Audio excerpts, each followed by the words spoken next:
नमस्कार, स्वागत है आपका ईटी नाउ स्वदेश पर। मैं हूं आपके साथ पूजा त्रिपाठी और आप देख रहे हैं गुड मॉर्निंग स्वदेश। और सबसे पहले तो ईटी नाउ स्वदेश के सभी दर्शकों को इंजीनियर्स डे की आज ढेर सारी शुभकामनाएं।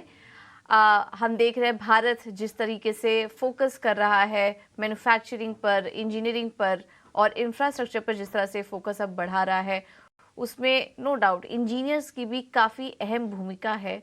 तो उनकी मेहनत को और उनकी लगन को आज ईटी नाउ स्वदेश सलाम करता है।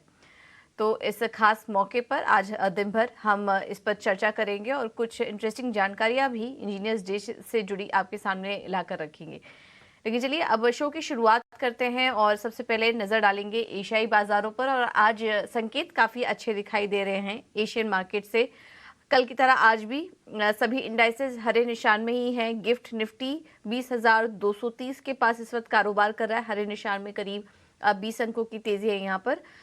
चीन के बाजार भी हरे निशान में ही है। जापान के बाजार देखेंगे तो वहाँ पर 300 अंकों की मजबूती है। कोरिया और हांगकांग के बाजार भी आधा % से ज़्यादा की मजबूती के साथ इस पर ट्रेड कर रहे हैं। तो यहाँ से तो संकेत अच्छे हैं, लेकिन एक बार ग्लोबल मार्केट के संकेत भी समझ लेते हैं कि वहाँ से किस तरह के क्यूज मिल रहे हैं। और हमारे साथ विशु मोहन जुड़ चुके हैं पूरा अपडेट लेकर। विशु मोहन, गुड मॉर्निंग, बताइए। गुड मॉर्निंग पूजा। आज संकेत तो बाजारों से काफ़ी अच्छे दिख रहे हैं। अमेरिकी बाजारों से अगर शुरुआत करें तो कल के सत्र में अच्छी क्लोजिंग दिखी थी। 1% के आसपास के ज़्यादातर इंडेक्स बंद हुए थे। 331 अंकों की तेजी डाउ जोन्स में दिखी थी। कल पीपीआई के आंकड़े आए थे, हमने देखा था पीपीआई आंकड़े जो अगर इन्फ्लेशन नंबर की हेडलाइन इन्फ्लेशन की अगर उनकी बात करें तो वहाँ पर ज़्यादा ग्रोथ ज़रूर दिख रही है। लेकिन ओवरऑल अगर आप कोर पीपीआई की बात करें, प्रोड्यूसर प्राइस इंडेक्स की, जिसमें एनर्जी प्राइसेस और फूड प्राइसेस को शामिल नहीं किया जाता, तो वो इन लाइन थे, अनुमान के मुताबिक थे। और वहां पर सिर्फ 0.2% की ही ग्रोथ दिखी, जो बाजार भी अनुमान लेकर चल रहा था। तो वो बाजार के लिए अच्छे संकेत है। लेकिन रिटेल सेल्स के जो डेटा थे वहां पर 0.6% की ग्रोथ दिखी। यानी मोमेंटम, जो कंज्यूमर स्पेंडिंग का जो मोमेंटम है वो काफ़ी मजबूत अमेरिकी बाजारों में दिख रहा है। ये एक चिंता का विषय ज़रूर है। लेकिन हालांकि जितने भी इकोनॉमिस्ट है ये मानकर चल रहे हैं जो अगले हफ्ते बैठक होगी 20 सितंबर को, जो फेड का फैसला आएगा, वहां पर फेड ब्याज दरों में कोई बढ़ोतरी नहीं करेगा। इस बात को लेकर वह आश्वस्त है। बहुत सारे ऐसे भी लोग हैं, ऐसे ट्रेडर्स की जो कम्युनिटी है वो ये भी मान के चल रहे हैं कि ये हो सकता है कि अब यहाँ से ब्याज दरें बढ़ाई ना जाए। और इस साल नवंबर में 50% दो राय बटी हुई है। बाकी अगर वहाँ के नंबर्स की बात करें अमेरिकी बाजारों में, तो कल हमने देखा था जो चिप मेकर आर्म्स होल्डिंग्स है उनके आईपीओ को शानदार रिस्पॉन्स मिला। 25% लिस्टिंग पे तेजी कल देखने को मिली। अडोब के बेहतर नतीजे आए। साथ ही जितनी भी इन्वेस्टमेंट बैंकिंग कंपनियां हैं, आईपीओ में को शानदार रिस्पॉन्स मिलने से वहाँ पर JP Morgan Chase, Morgan Stanley, Goldman सैक्स, यहाँ पर अच्छी तेजी देखने को मिली। तो कुल मिलाकर बाजार के लिए मोमेंटम अच्छा है। जो अच्छे आंकड़े हैं उस पर बाजार अब फोकस ज़्यादा कर रहा है और यही वजह है कि अच्छी तेजी दिखी। यूरोप के बाजारों की अब बात करते हैं। यूरोप के बाजारों में भी शानदार तेजी दिखी। ज़्यादातर इंडेक्स 1% से ज़्यादा की तेजी के साथ बंद हुए। जो पैन यूरोप जो इंडेक्स है, स्टॉक्स 600, वहाँ पर 1.5% से ज़्यादा की तेजी दिखी। यूरोपियन सेंट्रल बैंक, हालांकि अनुमान सिर्फ 50% ट्रेडर्स का था कि ब्याज दरें बढ़ाई जाएंगी, लेकिन ईसीबी ने, यूरोपियन सेंट्रल बैंक ने ब्याज दरों में 0.25% की बढ़ोतरी की। हमने देखा था कि 2022 में ये ब्याज दरें -0.5% थी, जो अब बढ़कर 4% पे आ गई है। यानी 10वीं बार ईसीबी की तरफ से ब्याज दरें बढ़ाई गई है। लेकिन अब यहां से हो सकता है कि ये दरें कुछ समय तक स्थिर रहें और फिर धीरे धीरे अगले साल कटौती की तरफ भी जाए। तो बाजार अब आगे की कमेंट्री को लेकर ध्यान रख रहा है और आगे किस तरह से चीजें बदलेंगी उस वजह से बाजार को सपोर्ट मिल रहा है। अब एशिया में आते हैं। एशियाई बाजारों की भी आज अच्छी शुरुआत हुई है। ज्यादातर बाजार तेजी के साथ कारोबार कर रहे हैं।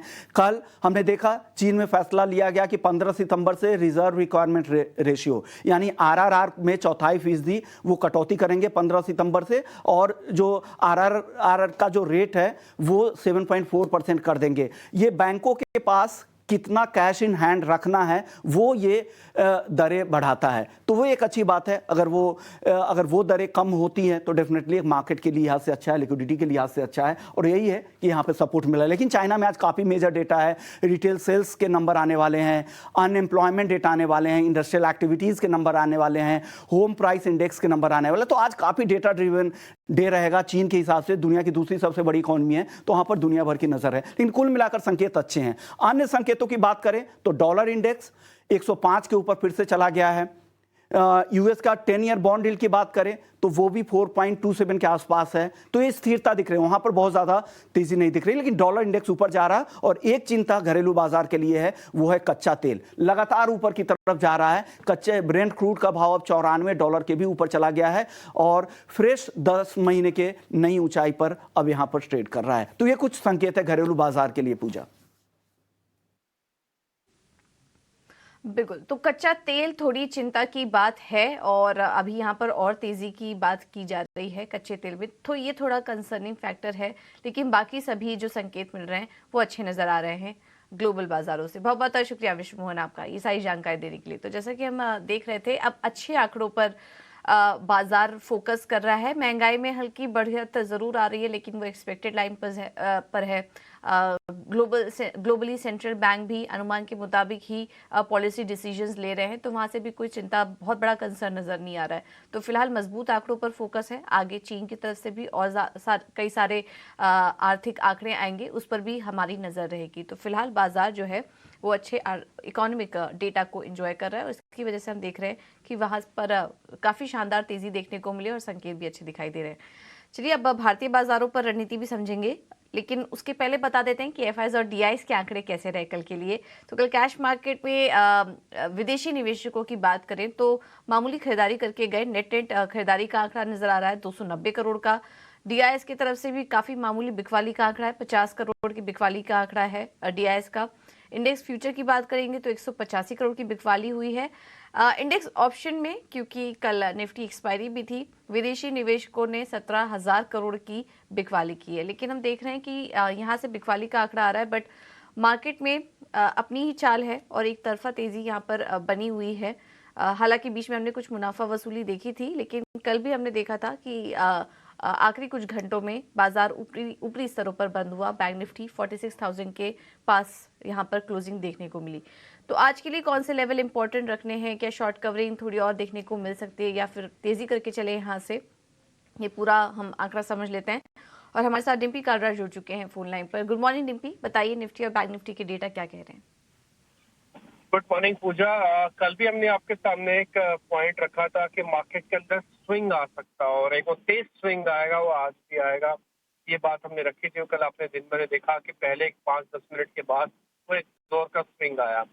मार्केट ने अपना रेजिस्टेंस पार नहीं किया, कि अभी बन रहा है 20,200 के आसपास का, क्योंकि हम near to all time high ही है, तो इसलिए रेजिस्टेंस फाइंड आउट करना भी मुश्किल होता है। बट हाँ, 20,200 एक रेजिस्टेंस एरिया है जिसको मार्केट को फाइनली पार करना ही होगा अगर इसको और शॉर्ट स्क्वीजिंग करानी है। नहीं तो मार्केट क्या करेगा कि यहाँ पे एक शेक वापिस से करेगा। ये आपको 19,800 के नीचे जाने ही नहीं देगा, क्योंकि मार्केट के अंदर ट्रेंड काफी स्ट्रांग है। एफआईएस की होल्डिंग अभी भी कम नहीं हो रही है, वो 65% अराउंड बनी हुई है। तो कुल मिला के सारे डाटा पॉजिटिव इसके अंदर चल रहे हैं। बट एक ही चीज की प्रॉब्लम है, जो मोमेंटम चाहिए होता है वो मोमेंटम नहीं आ रहा। उसके लिए मार्केट को रेजिस्टेंसेस ब्रेक करने होंगे। फिलहाल अभी रेंज के अंदर बाजार चल रहा है और उम्मीद करते हैं फिलहाल ये रेंज में ही रहेगा, बट शेक करेगा। आपके लिए स्टॉप लॉस पहला 20,000, फिर 19,800, resistance 20,200। Same with bank Nifty 46,000 के ऊपर आके अगर आप आज ट्रेड करेंगे तो 46,300, 500 रेजिस्टेंस एरिया है और नीचे जाने पर वही आपके 45,800 और 45,600 का एक सपोर्ट एरिया है। फिलहाल तो मार्केट इसी के बीच में ही ट्रेड करता हुआ आपको दिखेगा। ऑप्शंस में काम करने से थोड़ा बचें, शेक करेगा, ऑप्शंस खराब हो जाएंगे आपकी। सीधा सीधा फ्यूचर्स लेके बैठे जब तक 19,800 के नीचे क्लोज नहीं देता है निफ्टी।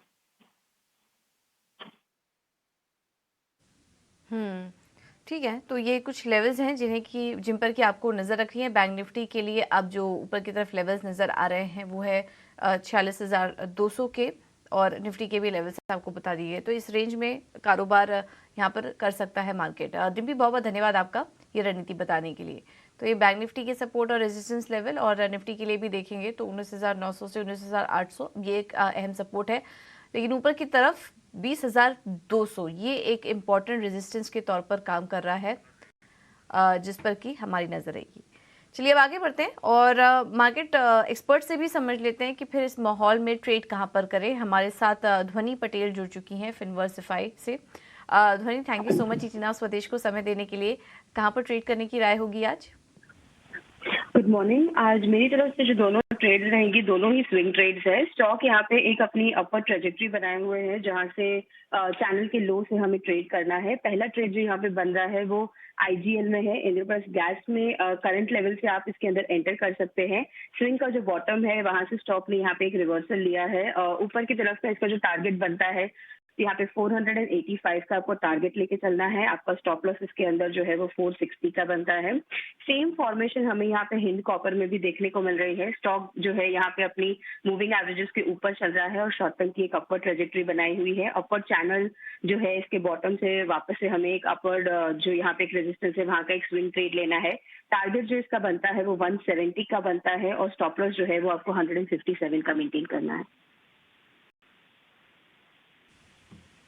ओके, तो हिंद कॉपर और आईजीएल दोनों में खरीदारी करने की राय। आगे कुछ और भी ट्रेडिंग आइडियाज आपको बताएंगे।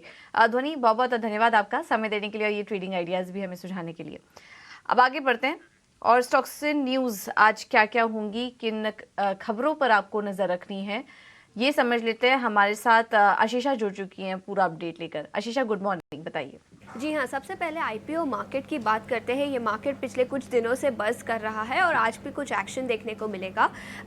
यात्रा ऑनलाइन का आईपीओ आज खुलेगा। सब्सक्रिप्शन के लिए 134 से 142 रुपीज़ पर शेयर की प्राइस बैंड रहेगी। अपर एंड की बात करें तो आईपीओ करीब करीब 775 करोड़ का ये टोटल आईपीओ रहेगा। 348 करोड़ कंपनी ने ऑलरेडी एंकर इन्वेस्टर से रेस कर लिए हैं। ये आईपीओ आज खुलेगा सब्सक्रिप्शन के लिए, तो इस पर अपनी नज़र रखें। इसके अलावा आरआर केबल जो आईपीओ ऑलरेडी खुला हुआ है, आज लास्ट डे रहेगा सब्सक्रिप्शन के लिए और सेकेंड डे के एंड तक 0.6 टाइम्स ये आईपीओ सब्सक्राइब हो चुका है। तो इन्हीं दोनों न्यूज़ फ्लोज के चलते आईपीओ मार्केट में आज एक्शन देखने को मिल सकता है। इसके अलावा कुछ कॉर्पोरेट एक्शन की बात करते हैं तो सबसे पहले एचडीएफसी बैंक पर स्ट्रीट की नज़र रहेगी। FTSE और सेंसेक्स का आज रीजिंग होगा 15 सितंबर, जिसके चलते एचडीएफसी बैंक पर भी स्ट्रीट की नज़र रहेगी। जेबी केमिकल्स के बोर्ड ने स्टॉक स्प्लिट कुछ समय पहले अनाउंस किया था और उसके लिए एलिजिबल होने के लिए आज लास्ट डे रहेगा शेयर्स खरीदने के लिए। हैप्पीएस्ट माइंड्स के 20% शेयर्स जो लॉक्ड इन थे वो आज खुल जाएंगे। बोर्ड ऑफ जो शेयर होल्डर्स थे अब वो शेयर्स बेच पाएंगे, जिसके चलते हैप्पीएस्ट माइंड्स पर भी स्ट्रीट की नज़र रहेगी। और टेक्समैक और रेल के बोर्ड ऑफ डायरेक्टर्स की आज बैठक है। फंड रेजिंग कंसिडर किया जाएगा, तो इस पर भी अपनी नज़र रखें। इसके अलावा एल्केम लेबोरेटरीज कल स्टॉक एक्सचेंज को फाइलिंग कंपनी ने किया है। कंपनी ने बताया कि इनकम टैक्स डिपार्टमेंट सर्वे कर रहा है कंपनी की कुछ ऑफिसेस पर और सब्सिडरीज की कुछ ऑफिसेस पर। बड़ी इन्फॉर्मेशन आती हुई नज़र आई है। कंपनी ने कहा कि कंपनी आईटी डिपार्टमेंट के साथ कोऑपरेट तो कर रही है और फाइनेंशियल इम्पैक्ट और ऑपरेशंस पर कुछ इम्पैक्ट नहीं देखने को मिलेगा, लेकिन एक बड़ी न्यूज़ है जिसके चलते एल्केम लेबोरेटरीज पर भी स्ट्रीट की नज़र रहेगी। इसके अलावा स्ट्राइड्स फार्मा की बात करते हैं। कंपनी को यूएस एफडीए से एक ड्रग के लिए अप्रूवल मिला है। 1345 मिलियन यूएस डॉलर्स का मार्केट साइज है ये ड्रग का, तो स्ट्राइड्स फार्मा पर भी अपनी नज़र रखें। इसके अलावा सियाराम मिल्स, याद रखें कंपनी ने बाईबैक कुछ समय पहले अनाउंस किया था। अब बाईबैक प्राइस कंपनी ने बढ़ा दी है। जो पहले 650 रुपीज़ प्रति शेयर का बाईबैक प्राइस था वो अब बढ़ाकर 720 रुपीज़ प्रति शेयर कर दिया है। इसके साथ ही साथ बाईबैक साइज घटा दिया गया है। जो पहले 16.61 लाख शेयर्स कंपनी वापस खरीदने वाली थी वो अब घटाकर 14.99 लाख इक्विटी शेयर्स कर दिया है। तो बाईबैक प्राइस बढ़ाई है लेकिन बाईबैक साइज घटा दिया है, जिसके चलते सियाराम मिल्स पर भी स्ट्रीट की नज़र रहेगी। सोना BLW की बात करते हैं। बोर्ड ऑफ डायरेक्टर्स ने इन्वेस्टमेंट अप्रूव किया है। सब्सिडरी में ये इन्वेस्टमेंट किया जाएगा। सोना BLW एड्राइव मैक्सिना ये सब्सिडरी है। सब्सिडरी मेक्सिको में एक प्लांट सेटअप करने वाली है, जिसके चलते कंपनी अपनी सब्सिडरी में 1.6 बिलियन यूएस डॉलर्स इन्वेस्ट करेगी। तो इसके चलते सोना BLW पर भी अपनी नज़र रखें। लास्टली सीक्वेंस साइंटिफिक, कंपनी अपना API सेगमेंट जो थाने में यूनिट है वो कंपनी बेचने चाहती है। बाकी की डिटेल्स कुछ समय में कंपनी अनाउंस करेगी, लेकिन अभी के लिए बोर्ड ऑफ डायरेक्टर्स ने ये अप्रूवल दे दी है, जिसके चलते सीक्वेंस साइंटिफिक पर भी स्ट्रीट की नज़र रहेगी। बिल्कुल, बहुत बहुत शुक्रिया आशीष आपका ये सारी जानकारी देने के लिए। तो आईपीओ मार्केट में भी एक्शन भरपूर और ढेर सारी खबरें हैं जहां पर कि हमारा फोकस रहेगा। एक कमोडिटी मार्केट की HDFC सिक्योरिटीज से अनुज गुप्ता जुड़ चुके हैं हमारे साथ। अनुज, गुड मॉर्निंग, बताइए आज कमोडिटी मार्केट में कैसे ट्रेड करें। देखिए कल हमने एक पॉजिटिव रिकवरी देखा बेस मेटल क्रूड में, और कहीं ना कहीं ईसीबी से इंटरेस्ट रेट बढ़ाए गए, और हमने देखा कि चाइना से भी सीआरआर जो है कट किया गया, तो उससे कहीं ना कहीं एक कमोडिटी को सपोर्ट आ सकता है। तो हमें लगता है कि आज के ट्रेडिंग सेशन में एक रिकवरी आ सकती है। तो आज के लिए लोअर लेवल पे खरीदारी की सलाह रहेगी। गोल्ड में करीबन 58,400 में खरीदारी करें, 58,200 का स्टॉप लॉस लगाएं, टारगेट 58,800 तक हो सकता है। ठीक है, तो ये तो बात हुई सोने चांदी में। इसके अलावा कच्चे तेल में क्या सलाह देंगे आप, अनुज? देखिए क्रूड अब देखें तो $94 के आसपास आ गया है, और चाइना ने जो स्टेप लिया है उससे काफी हद तक सपोर्ट मिला है। तो हमें लगता है कि क्रूड में और बेस मेटल में पॉजिटिव ट्रेंड रह सकता है। तो क्रूड में खरीदारी की सलाह है करीबन 7425 में, 7550 का टारगेट लगाएं, स्टॉप लॉस करीबन 7360 तक देखने को मिल सकता है, और टारगेट ऊपर 7550 का हो सकता है। वहीं अगर हम बेस मेटल की बात करें तो बेस मेटल में भी करीबन कॉपर में 732 के आसपास खरीदारी करें, 727 का स्टॉप लॉस लगाएं, टारगेट 742 तक देखा जा सकता है। तो हमें लगता है कि आज की ट्रेडिंग सेशन में भी क्रूड में और बेस मेटल में खरीदारी का भी ट्रेड देखने को मिल सकता है। ओके, थैंक यू अनुज, समय देने के लिए और ये ट्रेड सुझाने के लिए। तो सभी सेगमेंट में खरीदारी करने की सलाह, गोल्ड, कच्चा तेल और कॉपर तीनों में खरीदारी करने की सलाह, टारगेट और स्टॉप लॉस आपको बता दिए हैं। लेकिन इसके अलावा इक्विटी मार्केट में कहाँ ट्रेड करें, क्विकली आपके सामने ये रखेंगे। प्रभुदास लीलाधर ने बायोकॉन में खरीदारी करने की सलाह दी है। टारगेट देख रहे हैं 285 का, स्टॉप लॉस होगा 267 का। और जो दूसरा स्टॉक है उसमें यूनियन बैंक, यहाँ पर आप अभी भी तेजी कर सकते हैं। सरकारी बैंकों में हम देख रहे हैं तेजी का माहौल है। अब अगला टारगेट जो दिखाई दे रहा है वो है 100 रुपए का, और 89 का स्टॉप लॉस लगाइए स्टॉक में। जेम फाइनेंशियल्स ने यूपीएल में खरीदारी करने की सलाह दी है। स्टॉक पर भी नजर रखिए, काफी सारे एनालिस्ट के रडार पर है इस बीच ये स्टॉक। यूपीएल में 647, 652 ये टारगेट्स दिखाई देने हैं। स्टॉप लॉस होगा 618 का। और ग्रैनुअल्स में भी तेजी करने की सलाह इनकी तरफ से, टारगेट 351 का होगा, स्टॉप लॉस है 324 का। इसके बाद स्वास्तिका इन्वेस्टमार्ट ने जो कॉल्स भेजी उसमें पहला है गेल, खरीदारी करने की सलाह है 130 का होगा टारगेट, स्टॉप लॉस है 124 का। और ग्रैनुअल्स भी अच्छा लग रहा है तेजी करने के लिए, 350 का टारगेट, स्टॉप लॉस है 330 का।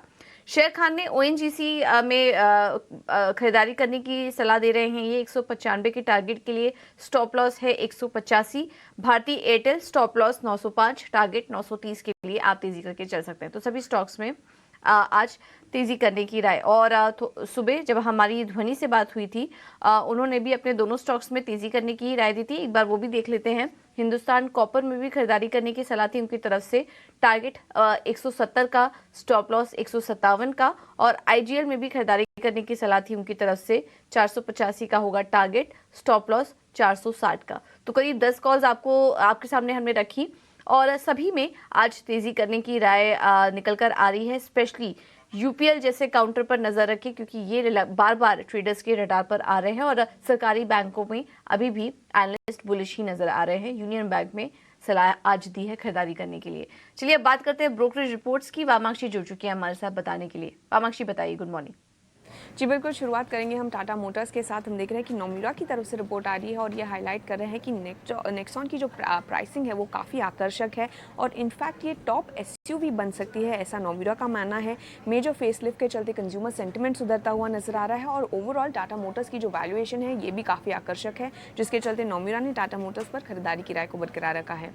इसके अलावा और एक ऑटो पैक में से प्लेयर फोकस में रहेगा, वो है M&M। CLSA कॉन्फ्रेंस में कंपनी ने पार्ट लिया था, और कंपनी की तरफ से कमेंट्री आ रही है। उन्होंने अपनी प्रोडक्शन बढ़ाने की गाइडेंस को रीआइटरेट किया है। उनका कहना है कि most of the semiconductor issues अब पीछे रह चुके हैं, और ओवरऑल उन्हें अभी भी बुकिंग्स जो आ रहे हैं वो ग्रेजुअली प्रोडक्शन लेवल से बढ़कर है। ट्रैक्टर बिजनेस भी लो सिंगल डिजिट्स में ग्रो हो सकता है FY23 में, और सब्सिडरीज काफ़ी सिग्निफिकेंटली कंट्रीब्यूट कर सकते हैं प्रॉफिट्स की तरफ। तो all in all in factors के चलते M&M ने हम देख रहे हैं CLSA कॉन्फ्रेंस में CLSA की तरफ से M&M पर खरीदारी की राय बरकरार रही है।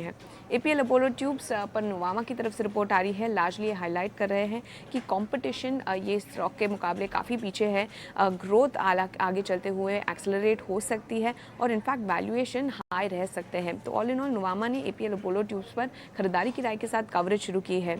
और ये थे लार्जली सारे ब्रोकरेजेस जो आपके रेडार पर होने चाहिए आज के ट्रेडिंग सेशन के लिए। बिल्कुल, थैंक यू वामाक्षी ये सारी जानकारी देने के लिए। चलिए फिलहाल इस बुलेटिन में इतना ही। एक